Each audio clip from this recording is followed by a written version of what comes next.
ताज्या बातम्यांसाठी ABP माझाला subscribe करा आणि बेल आयकॉन प्रेस करा। आजपासून राज्यातील सिनेमागृह नाट्यगृह 50% क्षमतेने सुरू होणार आहेत। दिवाळीच्या पार्श्वभूमीवर ठाकरे सरकारने महत्त्वपूर्ण निर्णय घेतलाय। त्यामुळे थिएटर्स मालक आणि कलाकार यांना मोठा दिलासा मिळालाय। कोरोना संदर्भातले सुरक्षेचे सगळे नियम अर्थात एसओपी पाळणं बंधनकारक असणार आहे। दरम्यान योगा इन्स्टिट्यूटला सुद्धा परवानगी देण्यात आली आहे। तर जलतरणपटूंसाठी स्विमिंग पूलही सुरू होणार आहे। नोव्हेंबर अखेरपर्यंत महाराष्ट्र पूर्णतः सुरू होईल असं मदत आणि पुनर्वसन मंत्री विजय वडेट्टीवार यांनी म्हटलं। तर मुंबई लोकलवरून राज्य सरकार विरुद्ध रेल्वे असा वाद सुरूच आहे। लोकल ट्रेन सुरू करण्याबाबत महाराष्ट्र सरकारने रेल्वेला पत्र पाठवलं, मात्र रेल्वे यात त्रुटी काढत असल्याचा आरोप वडेट्टीवारांनी केला। वडेट्टीवारांच्या या आरोपाला रेल्वेनेही प्रत्युत्तर दिलं। सरकारने पाठवलेल्या पत्राला रेल्वेने योग्य ते उत्तर दिलं, मात्र राज्य सरकारनेच यावर भूमिका स्पष्ट केलेली नाही असं रेल्वेने म्हटलं। एकूण क्षमतेच्या 88% गाड्या सुरू केल्याचंही रेल्वेने म्हटलेलं आहे।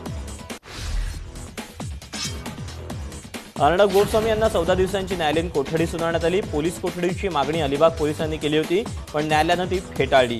अलिबाग न्यायालयात तब्बल 6.5 तास याबाबतची सुनावणी झाली। अन्वय नाईक आत्महत्या प्रकरणी रिपब्लिक वाहिनीचे संपादक अर्णब गोस्वामी यांना काल अटक करण्यात आलेली होती।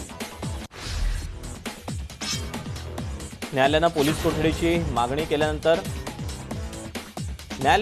कोठडीची मागणी फेटाळल्यानंतर न्यायालयात पोलिसांचा पराभव झाला अशी प्रतिक्रिया अर्णब गोस्वामी यांनी दिलेली आहे। अन्वय नाईक यांच्या मृत्यूसंदर्भात आज हायकोर्टात सुनावणी होणार आहे। अन्वय नाईक यांची कन्या आज्ञा नाईक यांनी ही याचिका दाखल केली आहे। दरम्यान अर्णब गोस्वामी यांच्यावर मुंबईतही गुन्हा दाखल करण्यात आला आहे। सरकारी कामात अडथळा आणल्याबद्दल हा गुन्हा दाखल करण्यात आलेला आहे। तसंच या प्रकरणी आता नेमक्या काय घडामोडी घडतात हे पाहणं महत्त्वाचं असेल। अर्णब गोस्वामी यांच्या अटकेचा निषेध करण्यासाठी भाजपकडून आंदोलन करण्यात आलं। नागपुरात भाजप प्रदेशाध्यक्ष चंद्रकांत पाटील यांच्या नेतृत्वात हे आंदोलन करण्यात आलं। अर्णब गोस्वामी यांना भेटण्यासाठी किरीट सोमय्या अलिबागमध्ये दाखल झाले, त्यावेळी पोलीस आणि सोमय्या आमने-सामने आल्याचं बघायला मिळालं। अलिबाग पोलिसांनी सोमय्यांना गोस्वामींना भेट घेण्यापासून रोखलं। अन्वय नाईक आत्महत्या प्रकरणी पोलिसांनी क्लोजर रिपोर्ट सादर केला होता। हा क्लोजर रिपोर्ट सादर करणारे तत्कालीन पोलीस अधिकारी सुरेश वराडे यांची खात्याअंतर्गत चौकशी सुरू होणार आहे। सुरेश वराडे यांनी कुठलाही तपास न करता क्लोजर रिपोर्ट सादर केल्याचा ठपका ठेवण्यात आलेला आहे। अर्णब यांची अटक आणीबाणीची आठवण करून देते अशी टीका केंद्रीय गृहमंत्री अमित शहा यांनी केली। माध्यम स्वातंत्र्यावरचा हल्ला रोखला पाहिजे, तो आम्ही रोखू असं शहा यांनी ट्विटमध्ये म्हटलं आहे। कायद्यापेक्षा कुणीही मोठं नाही अशी प्रतिक्रिया राज्याचे गृहमंत्री अनिल देशमुख यांनी दिली। शिवाय या प्रकरणी पोलीस कायद्यानुसारच कारवाई करत असल्याचंही त्यांनी स्पष्ट केलं। भाजपला संजय राऊतांनी त्यांच्या शैलीत उत्तर दिलं। महाराष्ट्र सरकार कधीच सुडानं वागत नाही, महाराष्ट्रात कायद्याचं राज्य आहे अशा शब्दात राऊतांनी टीकाकारांना उत्तर दिलं। अर्णब गोस्वामी यांच्या अटकेनंतर अभिनेत्री कंगना रनौतनं ठाकरे सरकारवर निशाणा साधला। सोनिया सेना पप्पू सेना म्हणत कंगनानं ठाकरे सरकारवर हल्लाबोल केला। अर्णब गोस्वामी यांच्या अटकेचा एडिटर्स गिल्ड ऑफ इंडियानं निषेध नोंदवला। संस्थेच्या अधिकाऱ्यांनी मुख्यमंत्री उद्धव ठाकरे यांच्याशी संवाद साधून अर्णब गोस्वामी यांना योग्य वागणूक दिली जावी अशी मागणी केली आहे। सुशांतच्या सुसाईड नोटमध्ये कुणाचंही नाव नसताना अनेक यंत्रणांनी तपास केला, मात्र अन्वय नाईक यांच्या सुसाईड नोटमध्ये अर्णब गोस्वामींचं नाव असूनही आतापर्यंत कारवाई का करण्यात येत नव्हती असा सवाल नाईक यांच्या पत्नी आणि मुलीनं उपस्थित केला। अमेरिकेच्या व्हाईट हाऊसमध्ये कोण राहणार, अमेरिकेचा राष्ट्राध्यक्ष कोण होणार याची उत्सुकता आता अवघ्या काही वेळात संपणार आहे। राष्ट्राध्यक्षपदापासून जो बायडन अवघ्या 6 जागांनी दूर आहेत। बायडन 264 तर डोनाल्ड ट्रम्प 214 इलेक्टोरल वोट्स त्यांना मिळालेत। काही तासात आता अंतिम निकाल हाती येणार आहे। विधान परिषदेच्या राज्यपाल नियुक्त 12 सदस्यांची यादी आजच्या कॅबिनेटनंतर राज्य सरकारकडून राज्यपालांकडे पाठवली जाणार आहे। राज्यपाल कुठल्या निकषांवर आणि घटनात्मक तरतुदींवर बोट ठेवून सरकारची कोंडी करू शकतात यासाठी सरकारनं आता सावध पवित्राही घेतला आहे। विधान परिषदेसाठी निवड झालेल्या राज्यपाल नामनियुक्त सदस्यांची नावे जाहीर करा अशी विनंती करणारी जनहित याचिका मुंबई उच्च न्यायालयात दाखल करण्यात आली आहे। सामाजिक कार्यकर्ते दिलीपराव आवळे आणि शिवाजी पाटील यांच्या वतीने दाखल केलेल्या या याचिकांवर आज तातडीची सुनावणी अपेक्षित आहे। कांजूरमार्ग मेट्रो कारशेडची जागा राज्य सरकारचीच असल्याचं आदित्य ठाकरेंनी सांगितलं. तर कारशेडवरून विरोधक राजकारण करतायत, या राजकारणात आपल्याला पडायचं नाही असं आदित्य ठाकरेंनी सांगितलं. आपलं काम हेच विरोधकांना उत्तर असल्याचं आदित्य ठाकरे म्हणाले. ठाणे पालिका क्षेत्रात कोरोनामुळे झालेल्या सर्व मृत्यूंचं ऑडिट होणार आहे.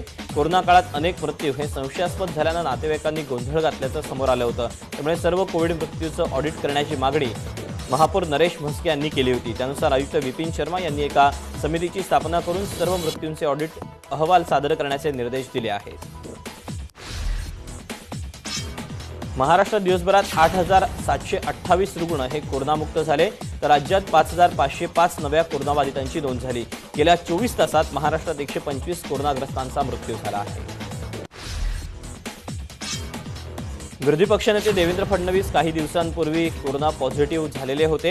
आता त्यांना सेंट जॉर्ज रुग्णालयातून डिस्चार्ज देण्यात आला. दरम्यान फडणवीसांची कोरोना चाचणी अद्याप निगेटिव्ह आलेली नाही. मात्र त्यांना पुढचे 10 दिवस होम क्वारंटाईन राहण्याचा सल्ला देण्यात आलाय. घरी आल्यानंतर त्यांच्या पत्नी अमृता फडणवीस यांनी ओवाळून त्यांचं स्वागत केलं. देशात हाथरससारख्या घटना घडत असताना देशाचे पंतप्रधान काहीच बोलत नसल्याची टीका मुंबई काँग्रेसचे अध्यक्ष एकनाथ गायकवाड यांनी दिली. मुंबईतल्या चैत्यभूमी येथे महिला आणि मागासवर्गीय अत्याचाराविरुद्ध जनजागरण कार्यक्रमाचं आयोजन करण्यात आलं होतं. यावेळी ते बोलत होते.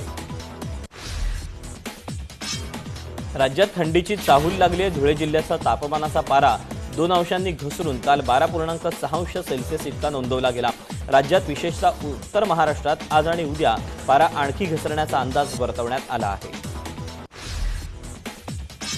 आयसीआयसीआय बँकेच्या माजी सीईओ चंदा कोचर, त्यांचे पती दीपक कोचर आणि व्हिडिओकॉनचे वेणुगोपाळ धूत यांच्या विरोधात पहिलं आरोपपत्र दाखल करण्यात आलंय. आर्थिक गैरव्यवहाराच्या आरोपाखाली ईडीनं मंगळवारी मुंबईतील सत्र न्यायालयात आरोपपत्र दाखल केलं आहे.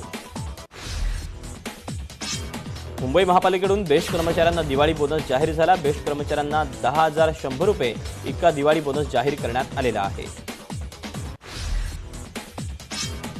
पालघरमध्ये समुद्रात मच्छीमारी करत असलेल्या मिलन या मच्छीमारानं जाळ्यात अडकलेल्या व्हेल माशाची जाळ कापून सुटका केली. मात्र यामुळे त्यांच्या जाळ्याचं मोठं नुकसान झालं. गोरेगावच्या आरे कॉलनी परिसरात मॉडेल बेकरीच्या समोर द बर्निंग कारचा थरार पाहायला मिळाला. कार पेटल्यानं आरे कॉलनीत गोरेगाव ते मुरळ नाक्याला जाणारा रस्ता हा काही काळ बंद होता. भरधाव टेम्पोचं नियंत्रण सुटल्यानं चालकानं 4 जणांना उडवल्याची घटना घडली. उल्हासनगरमधील कॅम्प नंबर 3 मधील 17 सेक्शन परिसरातली ही घटना आहे. बुलढाण्यातील मलकापूरजवळ भीषण अपघात झाला. भरधाव ट्रकनं 5 गाड्यांना धडक देत यात एकाचा मृत्यू झाला असून 1 जण जखमी आहे.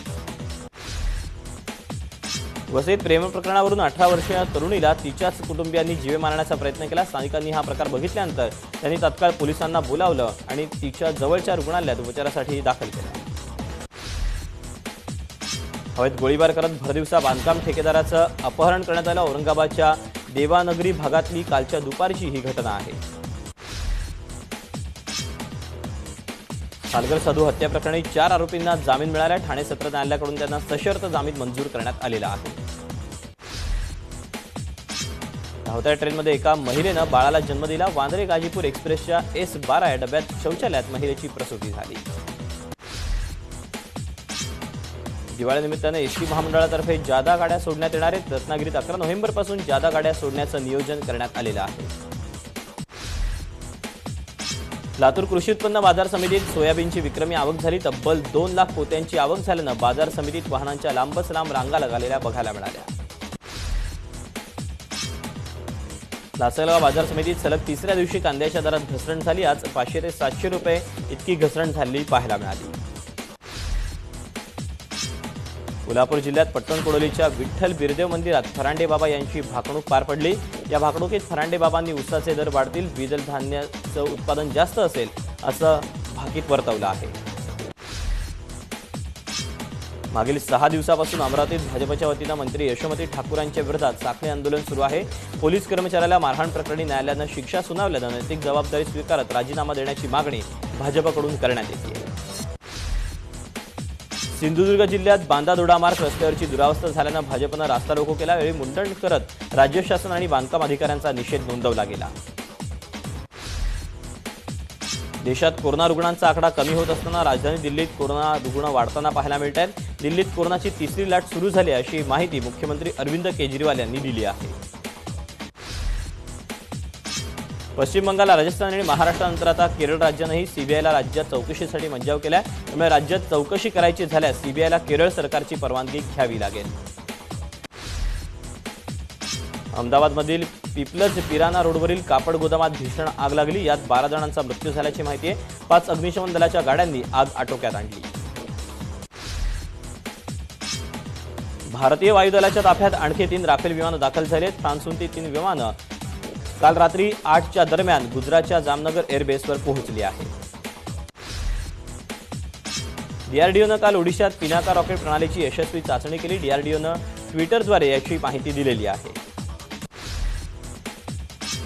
आई माझी काळूबाई ही मालिका वादाच्या भोवऱ्यात अडकली। अभिनेत्री प्राजक्ता गायकवाडला मालिकेतून काढून टाकण्यात आल्याचा निर्मात्या अलका कुबल यांनी सांगितलं। मात्र आपल्या सहकलाकाराच्या वागणुकीमुळे ही मालिका सोडत असल्याचं म्हणत अभिनेत्री प्राजक्ता गायकवाड यांनी अलका कुबल यांच्यावर पलटवार केला।